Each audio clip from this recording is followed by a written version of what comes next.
Hey, we live.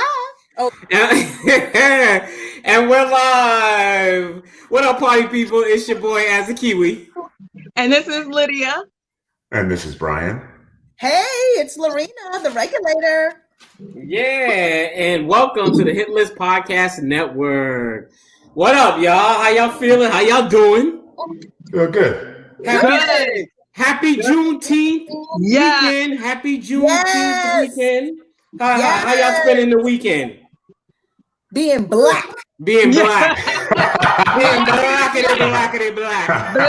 know what, but before you go into what you've done or what's going on for the weekend, let's just roll a clip on what Juneteenth is for those people that don't know.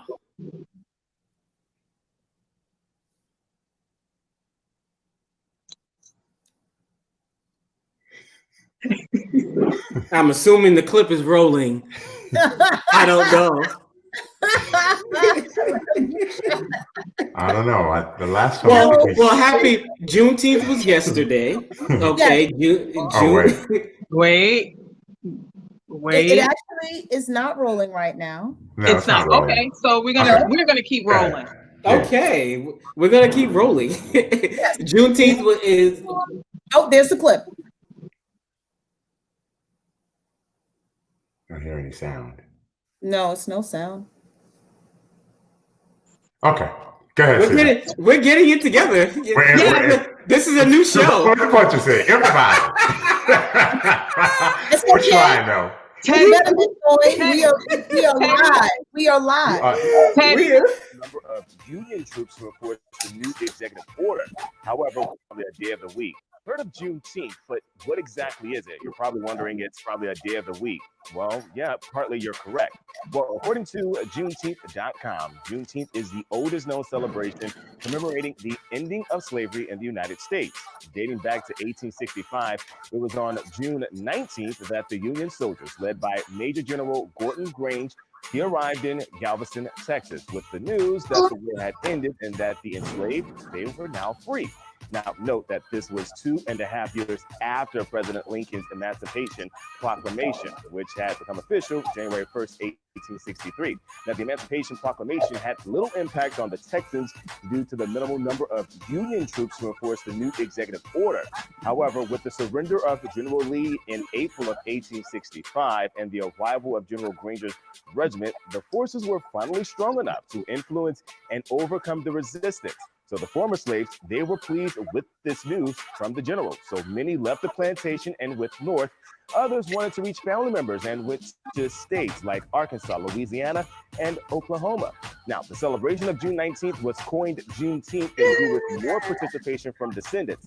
The Juneteenth celebration was a time for reassuring each other, for praying, and for gathering for remaining family members. Now, there's a range of activities to entertain the masses, and many of which continue in tradition today. So you have rodeos, fishing, barbecue, and baseball. Those are just a few of the typical Juneteenth activities you may witness today. Juneteenth almost always focuses on education and self-improvement. Often guest speakers are brought in, and the elders are also called upon to share the stories of the past. Now, prayer services were also a major part of these celebrations. Juneteenth, again, is the day African Americans learned slavery ended. Yes. Right? Yeah. Right. Great explanation. Yeah. For me, I've been self-quarantining, so I haven't been out there in any of the crowds or, so I've been doing all of my conversations and talking about our culture and experience with family members and friends, and then posting a lot on social media for me. Mm-hmm. For me yesterday, there was a march that took place, met at Restoration Plaza here in Bed-Stuy, Brooklyn. It was a biker. They had people on bikes, they had runners and walkers. So that's nice. What I did yesterday. Yeah. Yeah, I was like you said, just really still, self-quarantining and having conversations with, family, friends, whatever, about how now it's become really significant. Yeah. And what does that mean? Is it genuine? Is it because, that's the thing to do? So having those conversations. Mm-hmm. Yeah, for me, yesterday I'm still, self-quarantining, and I did a lot of digital. Sorry, just I hate to interrupt you. When you hear that noise, it's the fireworks going on, people. So it's not explosions, anything. We're in the 4th of July season, so you're gonna hear a lot of noise in the background. No, we're just in annoying season. Go ahead, Marina. So I participated in a digital petition to make Juneteenth an official federal holiday, and that's being promoted by the Movement for Black Lives.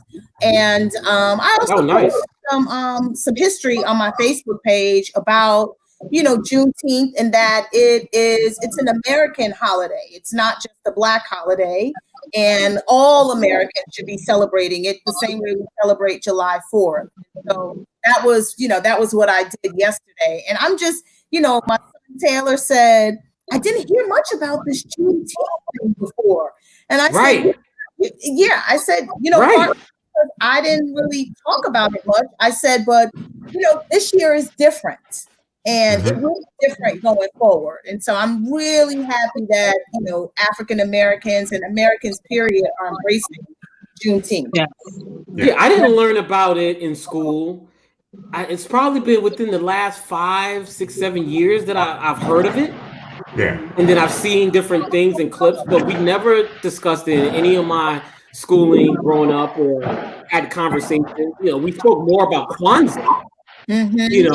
During the holiday season, but I've never really talked about it. But to have it now as the general hot topic or the topic of discussion right now, it just made me feel so prideful that it's not just us. It's not relegated to our inner conversation. It's like the whole world, not just the United States. Everyone is talking about Juneteenth for the first time. Yeah, which is it's incredible to me. Yeah. You said you went to Howard. They never did anything or talked about it? Wow. No. Wow. No, I didn't learn it there. Wow. Okay. I didn't learn it there. Maybe, and that was 20 years ago. Yeah. Right. That was 20 years ago. Maybe they're doing it now or since then. But during my tenure there, no, they didn't discuss it. And that's part of the reason why I went there. So I can get my Black history, because I grew up in an all-white neighborhood. Right. One of the first Black people in the neighborhood, in the school systems. And so when it was time for me to go to college, I wanted the Black experience, and just to get everything Black, because I didn't have that. I was always used to being the Black person. Right. Situation. Right. Yeah. I think Juneteenth, when I first learned about it, moving down here to Maryland, Prince George's County to be specific, because they had and have Juneteenth activities. And I do believe in DC that Juneteenth is a recognized holiday, like they spend parking, so I'm just happy that we are all now talking about it more and embracing it, and it just feels good. It feels good. It feels good, and it also looks like it's going to be signed in to be a national holiday. So fingers crossed, that this eventually happens. So yeah, I'm happy. I'm absolutely happy, because as none of us had learned about it in school. So now this generation, they know about it. So now moving forward, it's a recognized holiday. That's what makes me feel, like you said, prideful, but so thankful that now it's something that's recognized and kids can learn about it, learn about our history, American history. Yes, say that again. Lydia, you work with kids. Were you talking with them? Are they on break right now, or have you had any discussions with the children that you work with? We've had some discussions with the kids about Juneteenth and what it means, because some of them were asking, like, what is this? Like, yeah, I heard something, but what is it? So I've had conversations, not with all of the kids, but and just posting like information about it. And so there were some kids who were like, what is this? You know what I mean? So they that was a conversation that I did have with some of them. Okay. Well, Well, hopefully the momentum will keep going, and it'll just get bigger and bigger, and we'll be celebrating Juneteenth nationally from here on out. Yes. But let's get into the show. So I want to kick it over to Lorena to talk about what are we watching tonight? What are we reviewing tonight? All right, everybody. We are reviewing the Spike Lee 2020 release of The Five Bloods. And it's a story about 4 African-American vets who returned. Oh, well, they say 4. It's in the description. The 5 is the other person. But yes, 5 African-American vets, 4 of which returned back to Vietnam to bring home their fallen squad leader. And what we soon learn is a fortune that they hid. Yes. And let's watch the clip.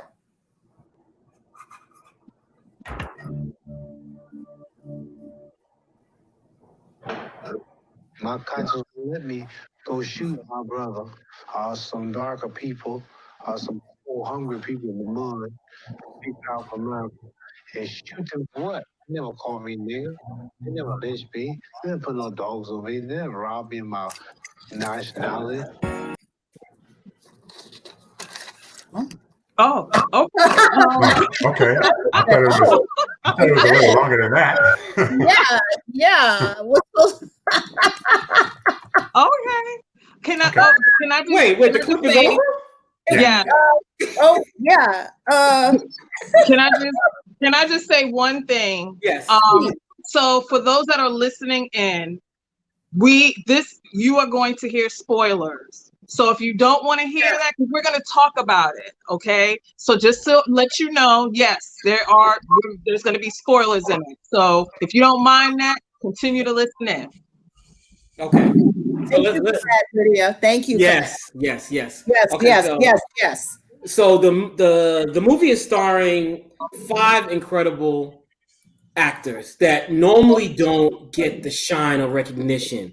And what initially got me was I didn't know I was missing it. Seeing 5, or let's just say 4 for this discussion right now. 4 veteran actors that we've seen them throughout history or throughout the years on different shows playing side characters, but 4 men that are of age to really get the spotlight that they're getting on there, that America is seeing these guys. Like, we're used to seeing Denzel or whoever, but to see these guys, and let me just go through the list. We got the first character is Paul, and he's played by the famed actor Delroy Lindo that we all know and love from. He's been a Spike Lee veteran from day one. Then we got the Clark Peters, who is Otis in the movie, and we know him from The Wire for all our Wire fans. Yes. And then we got Norm Lewis, who I think Norm is a Broadway star. He's a Broadway star. He's a Broadway star. And he played in Scandal. Yeah, you're right. He was a politician in Scandal. He's Eddie. And then you got Isaiah Whitlock Jr., who plays Melvin. Okay. Melvin from The Wire. He also played in The Wire. There you go. Yeah. And then we have the son, who is played by Delroy's character's Paul. His son is played by Jonathan Majors, who is an upcoming actor to keep your eye on people. Yeah. He is very good. Yeah. He has another show coming out with Journey Smollett of sci-fi. Yes. That I can't wait to see. Yes. So keep your eye out for him. And then, of course, Mr. Wakanda himself, the leader, Mr. Chadwick Boseman. Yes. Plays Storm and Norman. Yes. And so he rounds out the 5 castmates, and it's just incredible. And I think that there's already early Oscar talks for Delroy. Like his portrayal in this film, was just outstanding. Yeah. What do you think? What do you think about these actors, Lydia? I feel the same way that you do. The fact that they took these gentlemen, now they played character actors in a lot of movies and even TV. So the fact that Spike took them and that they're featured in this movie, amazing. Because we've always known they've been an amazing talent all the time. We've known that. So to see them in a lead role, all of them playing lead, alongside, of course, with Delroy Lindo, I loved it. I absolutely loved it. Yes, we need to do that. Veteran actors like this, yes, we need to put them in more roles like this. They're amazing. They're amazing. Absolutely amazing. Brian, what you think? I love all of them. Delroy Lindo is one of my favorite actors. My issue, to be honest, was the flashbacks. The flashbacks really started to bother me in this movie. We're jumping into the meat of it, people. I have to. I respect all these actors. I think they're brilliant actors. And I applaud Spike for putting them in the film and doing what he did with them. But yeah, I have issues. But let Lorena talk about the actors, and we'll get into the here we go. Buckle up, y'all. Buckle up. For me, I thought the entire cast was phenomenal. I mean, from the gentleman that played Finn, the guide, to the folks disarming the mines. I mean, I thought that from start to finish, the cast was phenomenal. But Eddie, Melvin, Otis, Paul, David, and obviously Storm and Norman. Kind of like the Temptations, right? Exactly. It was, I mean, the dynamics and the chemistry was real, and I felt it amongst, obviously the brothers who, fought in the Vietnam War, their brotherhood, right? And then they brought in Paul's son into the brotherhood, and it just felt so authentic. Like in some ways, I forgot that I was like watching a movie, but it was just the acting was so authentic, and I really felt it, especially Paul's character.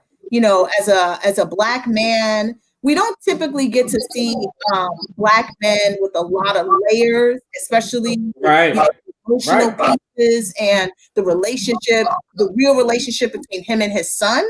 And I know we're gonna talk about it more, but I really thought the acting was phenomenal. I mean, I was not mad. I didn't need to reclaim my time after I watched this movie. I was not mad at the acting. But I think Brian. Yeah, let's get into it. Let's get into it. Let's get into it. What were your issues? I have issues as well. You're not alone. And I do too. It was a mixed bag for me. I didn't hate the movie. I didn't think the movie was phenomenal either. When you have flashbacks and you have all these guys, they're in the present, they're old, right? Yeah. So when you do a flashback with Chadwick Boseman in the flashback when he was younger, they're all part of the same group, right? They're old in the flashback and they're old in the present. I learned So I learned some trivia that was done on purpose. Yes. Which I loved it. I loved that part. I wanted to highlight how young Norman was when he died and keep the focus on his youth and their age. Yes. When they got in that helicopter, I was like, what? Why are they old and he's young? But that was done on purpose. Although I didn't really like that, Brian. Also because of budget. They didn't have the money to hire an additional 4 other actors to play the younger versions. I love that they did it that way. At first, I was like, wait a minute, what's going on? But then I was like, wow, this is actually a brilliant trick to doing flashbacks. You know what I mean? But I actually liked that he did it that way, where he had Chadwick Boseman younger and then they were still playing. They were playing their present, self, and Chadwick, and it was showing that Chadwick, since he died, his character, it stopped. His age stopped at the age he was back then. Right. So let's dive in. Unless Brian, you have any more? You know how heavy gold is? A 1 gold bar is? Yes, come on. You know how old them men were? They each carried, what? I want to say 20 bars of gold each in a bag, and all 100 years old. You can't. Yeah. I bought 20-pound weights one time. I had 2. One in one bag and one in another bag, and I had to carry it from Manhattan all the way into the city. That shit was heavy as motherfucking hell. Old man carry them gold bags, gold bars in them damn bags. Tell us what you think, Brian. Tell us how you really think about that. Come on. Yes, there were definitely some real life inconsistencies. Yes. Well, I mean, for me overall, I had issues with it because it felt like it was a hodgepodge of things. There was a lot going on. Yeah. And so it was Apocalypse Now. It was like they put some of the real life news into it. And then initially I thought it was okay. They were just going back to find their old older buddy, and then that's bring it back camaraderie. But then it turned into scavenger hunt, a war, and then they got into the individual characters. It was just a lot going on. I also felt like sometimes he threw in like little spots of history. That didn't make any sense. Yeah. So I have to admit though, when I started watching the film, I fell asleep a good 25 minutes because for me, I was like, you fell asleep in the beginning, midway, or ending? 5, maybe 10 minutes in, out. Because I'm looking at it, and it said, like you said, it was a hodgepodge of the stuff. In the first 10 minutes? Oh my God, Sid. It was, I said, what is happening and what's going on? You know me, Sid. You know me. Why do I care about these people?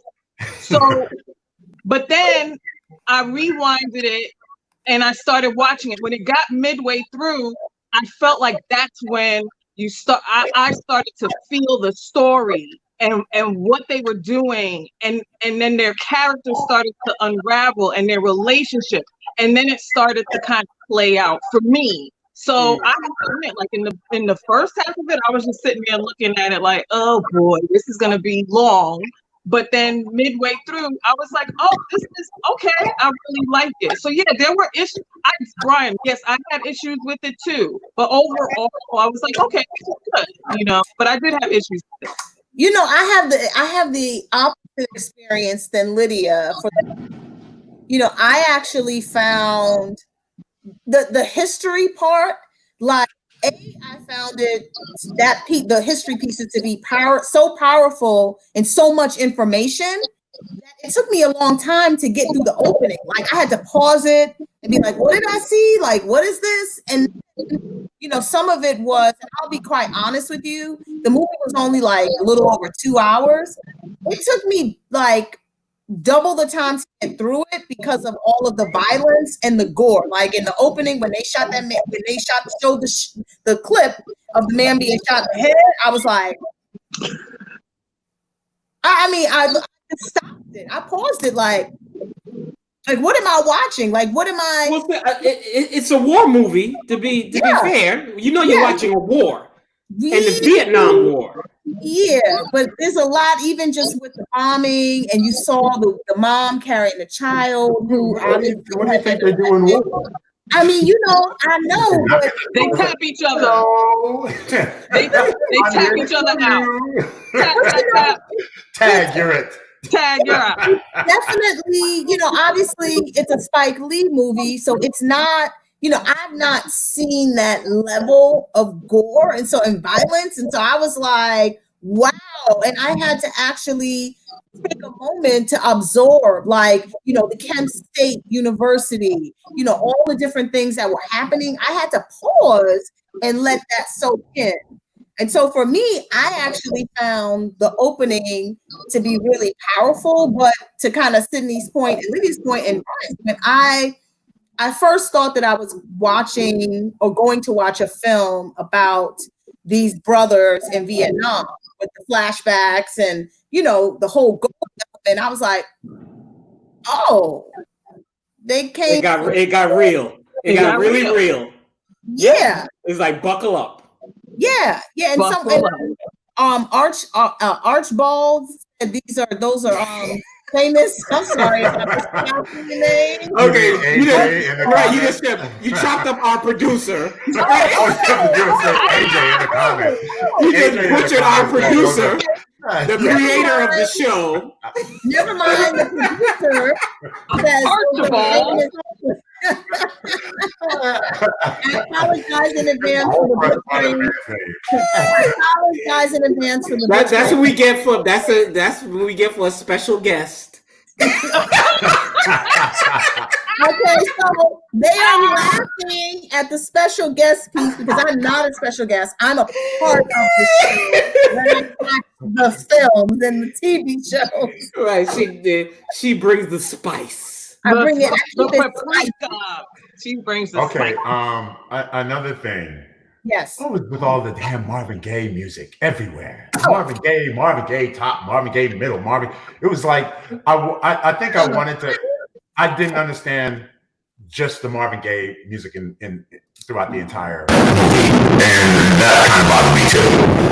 I'm sorry, that's just me. Woo, we have technical difficulties. All right. Okay. That was Marvin Gaye reacting to Brian. Reacting to Brian.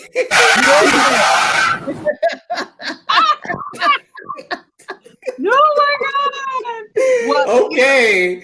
I didn't watch the movie by myself, and the person I watched the movie with felt the same way too. So let's get into that. No, let's not. Date night. Brian, don't answer it. You don't gotta answer it. I have it wasn't date night, and I'm not answering him. But again, I differ from the opinion of my fellow, co-host. I actually thought the soundtrack was great. I thought the songs they picked were very fitting for the actual scenes. I didn't mind that it was. I actually didn't realize it was all Marvin. But every time they played a song, I was like, oh yeah, when are they going to release this soundtrack? I'm loving the music, and I thought it fit with the time period. And so for me. Yeah. I thought the music fit. Even I didn't realize that Marvin Gaye had that anti-war song that they put. That was a great. So I enjoyed it. Yeah, I enjoyed the music too. I like also at the end of the movie they played the Marvin Gaye song a cappella, and I thought that was absolutely beautiful how they did that. And I don't know when that album or the music was released or whatever, but Marvin wrote those songs, especially What's Going On, because of what was happening. Going on.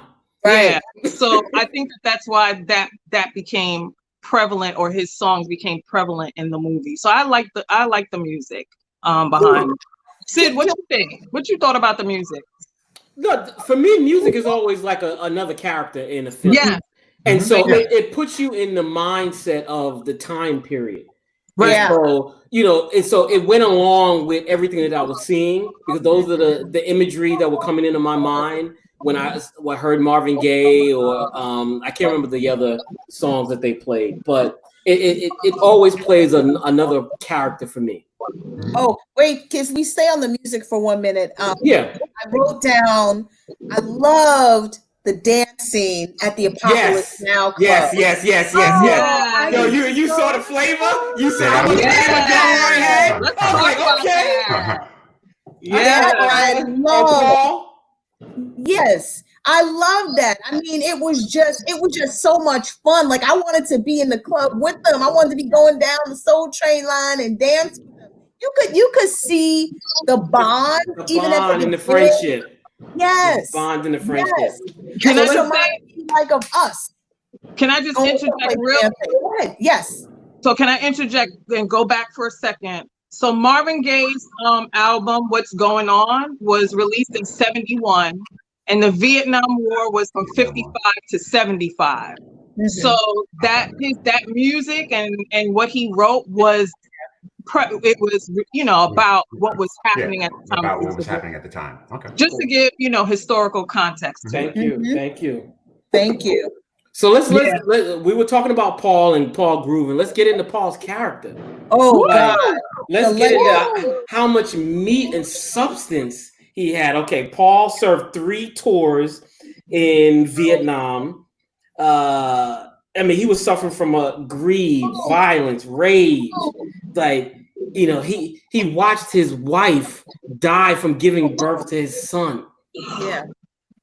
And how he felt towards his son because of that. Towards his son, yeah. Right. And then we see that he's been holding this guilt in for killing Stormy Norman that he never told. And so that was the demon that he was carrying with him all these years.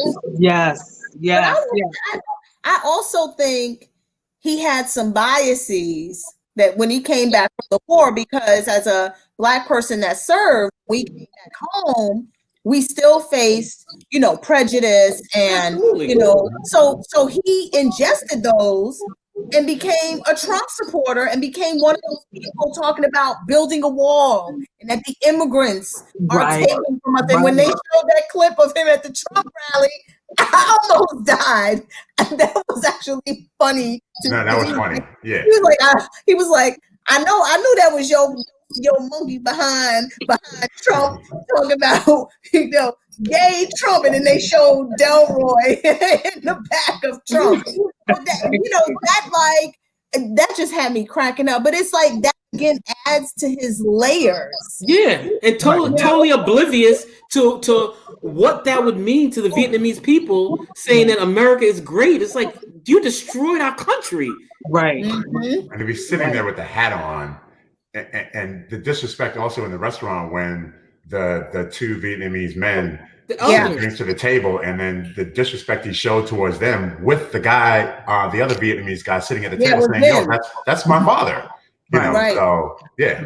But he had a lot of a weight that carrying on his shoulders that that he had to release. Yeah, I loved how they peeled the layers of his character throughout the movie. So it's like you started out and you were like, oh, okay, they going, to find the remains of their lost brother or whatever. And as you're going towards the end, like, I know for me, I was like, I hate Paul. Paul is crazy. He said, when he got bit by the snake, I couldn't wait for it. I said, when you dying? Yeah, for real. You know what I mean? But that was the part that the beauty of it. Like you just peeled they peeled the layers back, and it was like, he unraveled before our eyes, completely unraveled by the end. And I just thought that was so poignant. It was such a feat. They gave him a complete. They gave him. Go ahead, Sam. Go ahead, Sid. I just was gonna say they gave him a complete arc because he redeemed himself at the end, and that's what we want. We don't see this in Black male characters. We don't see the depth in them. They're normally just angry, right? Or they're just the funny man. Right. We have no substance of how they got to be that way or the full, because we're not just one person or one type of personality. And so for them to show us throughout the film, for us to sympathize with him in the beginning, then we hate him, and then we feel sorry for him, and then we're laughing, and then we're like, oh man, like he just was misunderstood, or he just was dealing with a lot. That's where you see Oscar potential. Right. Yeah. That's when you see that. So it's like, come on now, let's. Go ahead. Go ahead, Brian. No, go ahead. No, and the respect and his son to be there, to make the trip to go there, knowing how his father felt about him. Yeah. This is the opportunity in a moment for him to try and bond with his father. That was huge to me too. Yeah. Because he knew how his father felt about him, but he was just like, yo, I'm here for you. I'm gonna try and do everything that I can for you. When he tied that person up on, because he didn't want to, because he liked the girl, you know, but he was just like, I don't want to disrespect my father, so I'm going to side with my father on this, because I know how I'm trying to appease my father and keep my father happy, so I'm going to tie you up. It was just all these little things that he did for his father, and then turn around and say, you no longer exist to me. That was I felt bad for his son. You know, but that love David. For his son quickly went from that to you a traitor, I hate you, you know what I mean? And so it goes. So yes, the fact that they showed the depth of this black man, we don't see that. We don't see it. That. We don't see it. Oh, he's drunk. He's drunk.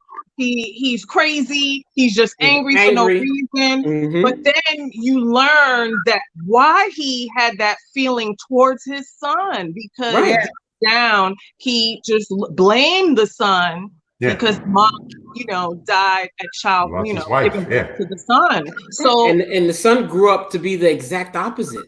Yeah, he's a teacher, he's a healer, he's a listener. Yeah. I thought it was excellent. I saw. I mean, what I saw with Paul is that he had so many demons that were connected to the war, B connected with him accidentally killing, Storm and Norman, and not really coming to grips with that. And then, to be honest, he carried the guilt and the shame. He did it also. So that's another layer of guilt and shame. Like his fellow friends, they didn't know. They didn't know. Really died. Mm-hmm. Right. So imagine carrying that guilt that you accidentally killed your friend. That's a heavy burden to bear. Besides being in Vietnam, besides being a black man in America coming back from Vietnam, Sydney, go ahead. And not only your friend, but the type of friend Storm and Norman was. He was like a saint. He was. Yeah, he was like the leader. He was the moral compass. He wanted to take the gold and give it back to the people. Right. He wasn't about self. And they even showed that when he sat on the makeshift throne, so to speak. Right. Made out of the palm trees. Yeah. And then even in his recollection of Storm and Norman, he forgave him. Yes. In his mind, he forgave him for killing him. It was like, it's okay. And so that was the just to show you the character of what Chadwick Boseman brought to this, to this film. And I'm like, okay, Chadwick's like, Chadwick is the shit. Like, can we just say how dope he is? He was in there.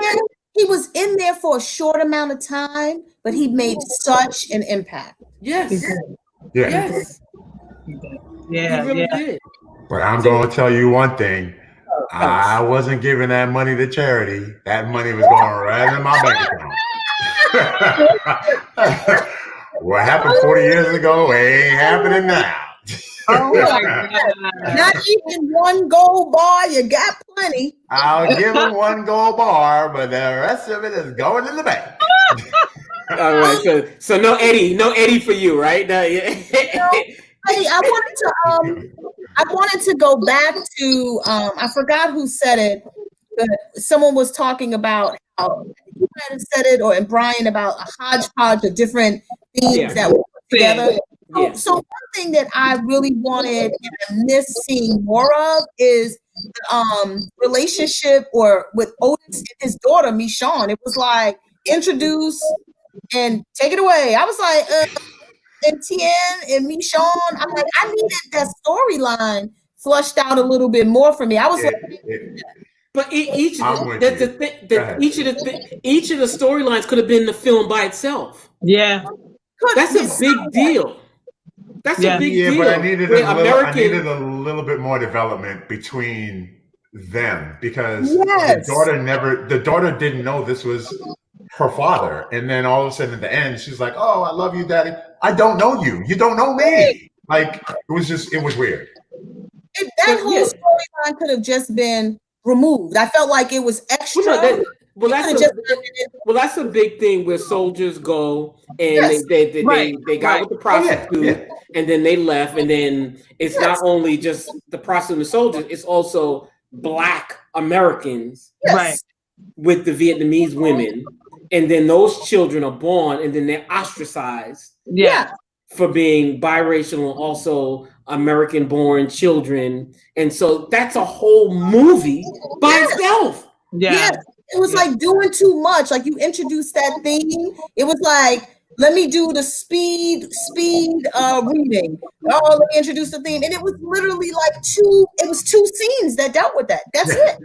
Yeah. It did feel like they kind of rushed it, towards the end and wrapped it up, and it's like, "Oh, I love you," and it was like, "Oh, wait, what? What's that? What happened?" So, Didn't I just meet you like 2 hours ago? Right. It did feel it did feel rushed or whatever. And I do agree that I wish they spent a little bit more time on that.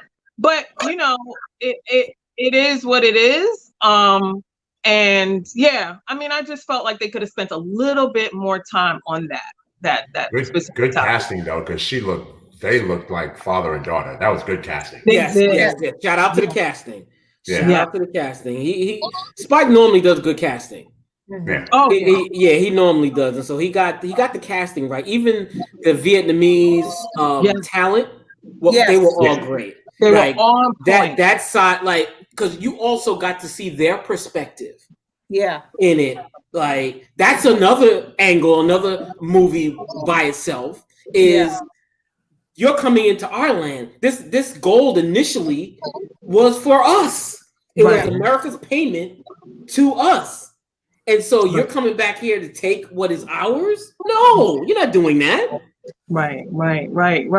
Yeah. We have that scene, and we also have the scene where they were on the boat, and then Paul had the altercation with the other sailor that was trying to sell the chicken to him. Yes. And then he felt like he was being disrespected. The Vietnamese guy felt like he was being disrespected, and he was just like, "Yo, y'all came here and y'all killed all our people. Yeah. Like, you need to buy this damn chicken. You know what I'm saying? You owe us." Yeah. So, yeah. And Paul called him a racial slur that the guys knows what that means. Right. Yeah. No, Brian, I'm sorry. Brian, did you go to Vietnam? Was that where you went? I can't remember. No, I wanted to go to Vietnam. I didn't get a chance to go to Vietnam just yet. Oh, where did you go? I went to South Korea. Korea. Okay. That's why, because I was. But like, Vietnam was on my list because I wanted to go to Thailand and Vietnam at the same time. Yeah. Oh, because I wanted to see, based on your experience there, and how was it when you compared it to the film?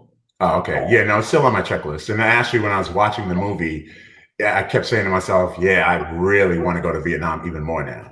Yeah, I mean, they say it's beautiful. They say that's one of the best vacation spots. Yeah. You know what? So I was thinking, how everyone thought that Paul was paranoid. He kept asking DeRoche and Tien, and, y'all trying to steal, and I know the rat bastards, and I could smell it. He was right. Yeah. He was paranoid, but he was right all along. He was. Yes. Yeah. He was. I mean, we saw that. Just stop and think about the scenario for a second, right? You're Black men coming in to Vietnam to get a bushel of gold, and I'm just gonna broker the deal, and that's it. Right. You don't come in with the army. First of all, you're all old men, right? I'm gonna take you out the minute you get the gold. Yeah. Right. So I'm like, what? How could you think that you could just come into this country? You don't sit, like, first of all, you should have went there and saw the lay of the land for at least 6 months to a year. Because you've been gone for 50 years. You don't know this country anymore. They didn't have a guide. They didn't have nothing. They walking in the rice field by themselves, walking in rice field.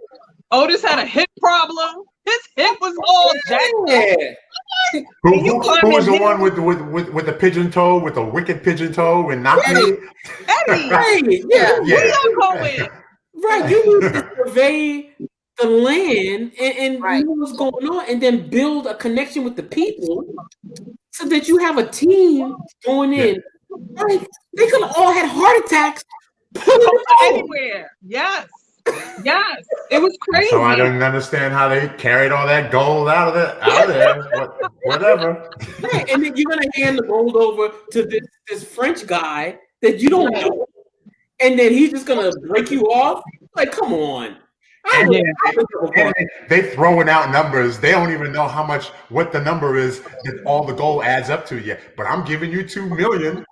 How you know? It was crazy. The whole plan was crazy, and the fact that they thought, we just gonna go and get this gold. I'm like, are you serious? So wait. So now they kill the gold broker. Right. So how did they establish? How did they get the gold out of the country through immigration? Oh, Vin said it. Vin told them that he would. Yeah.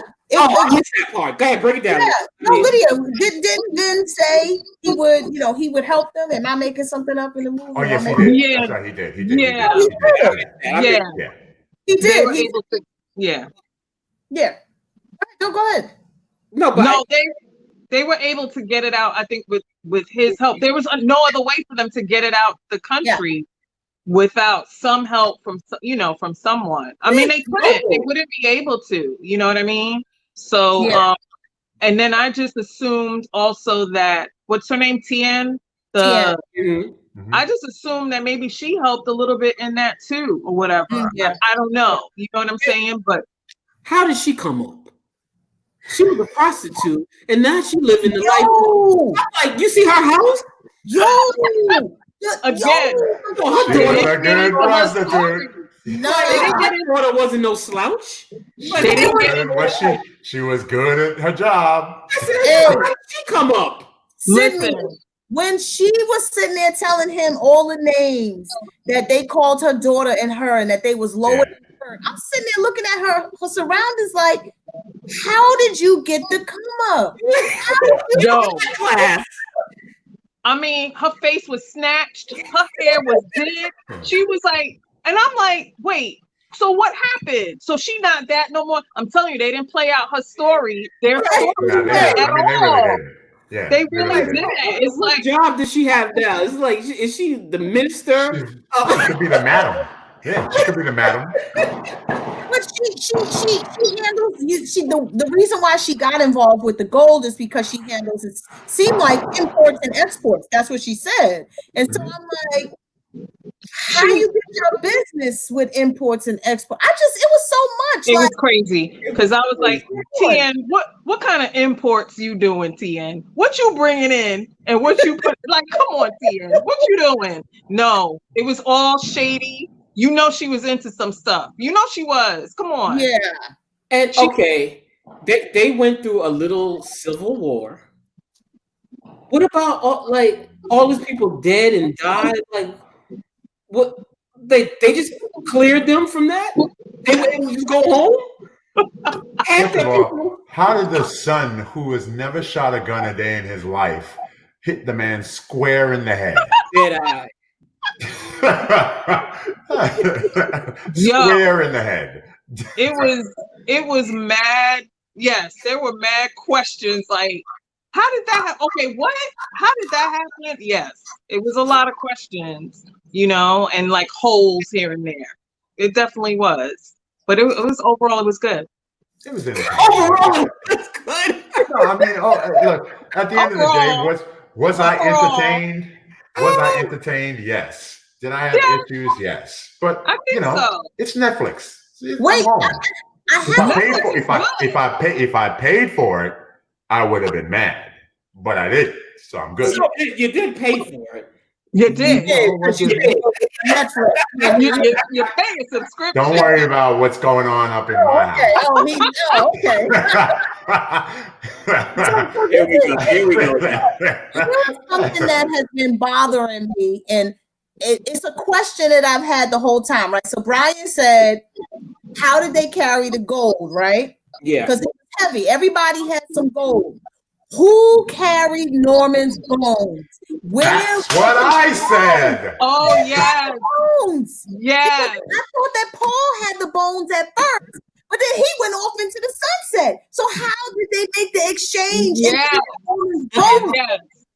Good question. Well, my cousin who's in the military said that what they do is they find the bones and then they can go back to the embassy and tell them, hey, we found a veteran's body, such and such, and then the military comes and gets the body and then transports it. Okay.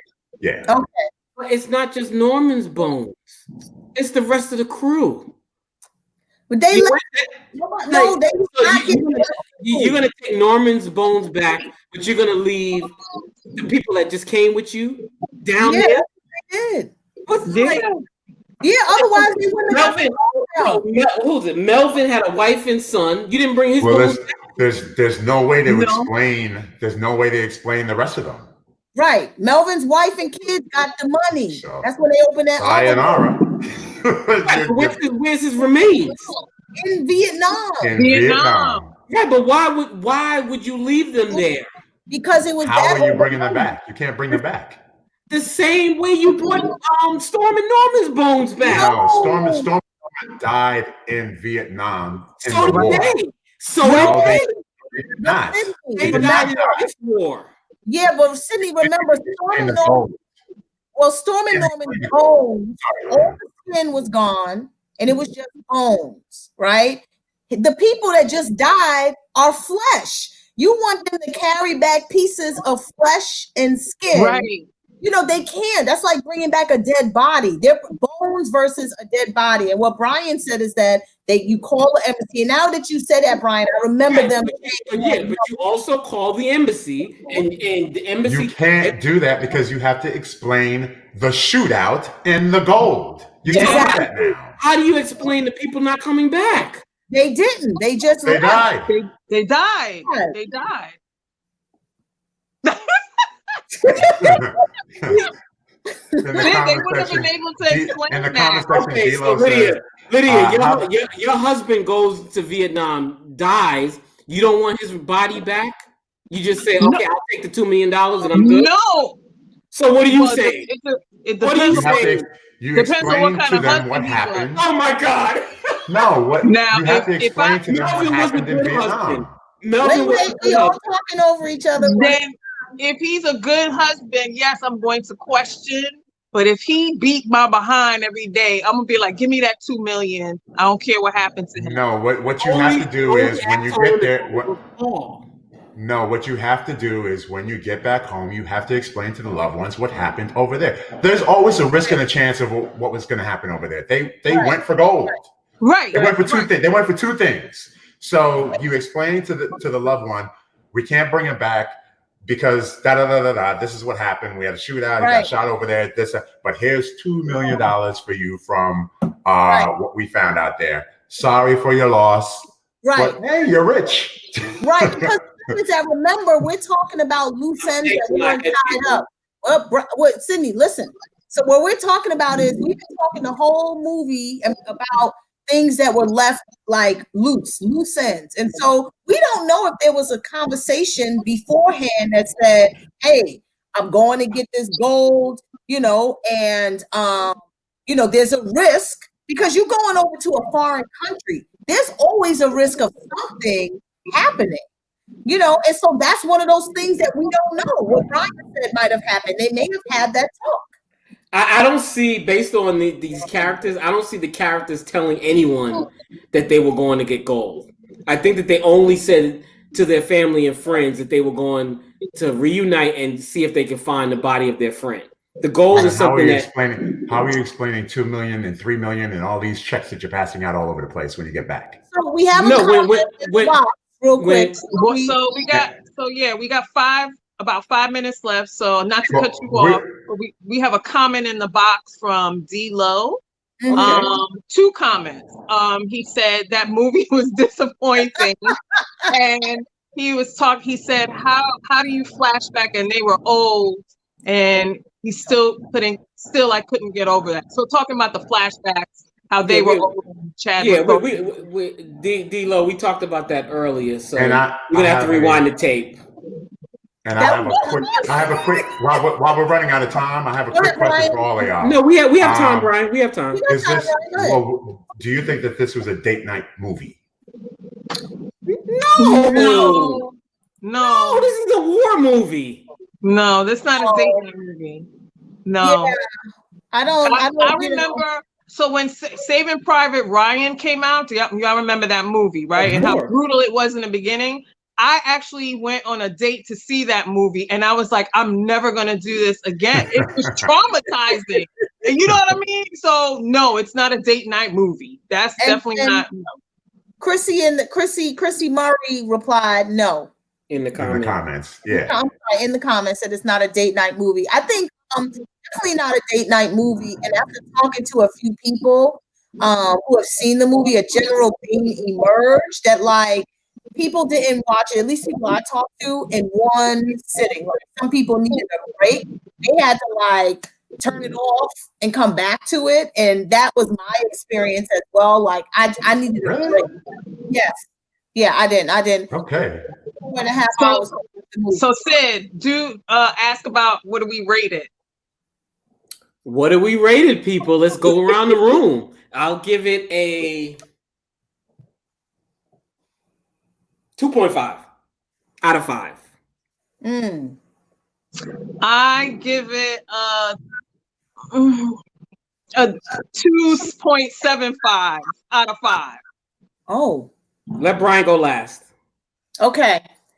I'm gonna give it 3.5 out of 5. 3.5? Because of the acting. The acting. Okay. I mean, you know, damn the loose ends. And Brian, go. Wow. Brian is holding up his fingers, indicating it's a 2 for him. Wow. I thought it was gonna be less than that. Okay. I was entertained. Okay. And bothered at the same time. All right, there you have it. Overall, I think Spike, is going to get the attention that he deserves. He's fresh off an Oscar win, and this is a wartime movie. This is an epic. Yeah. We have phenomenal acting, and so I think it checks all the boxes for Oscar. In all respect due to Spike Lee, he's a brilliant director. So. Yes, and movie maker. Yes, he is. Yeah. All right. It's being touted as Spike Lee's one of his best films, which is not. It's not. It's not.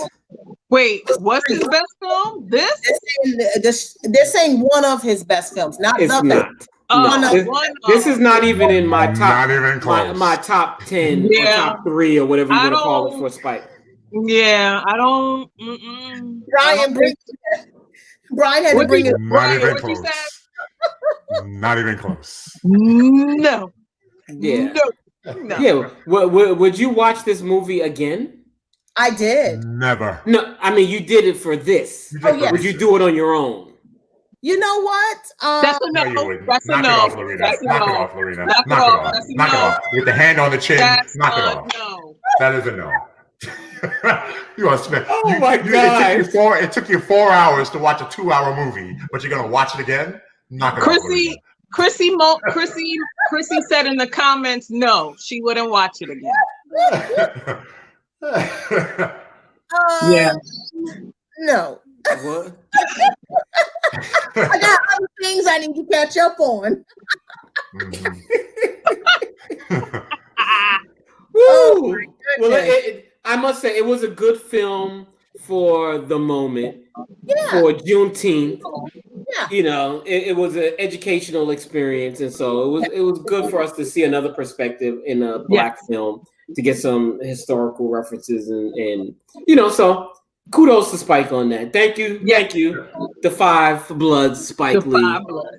You know, so that's been another great edition of the Watch Party, y'all. All right, we rolling through these episodes.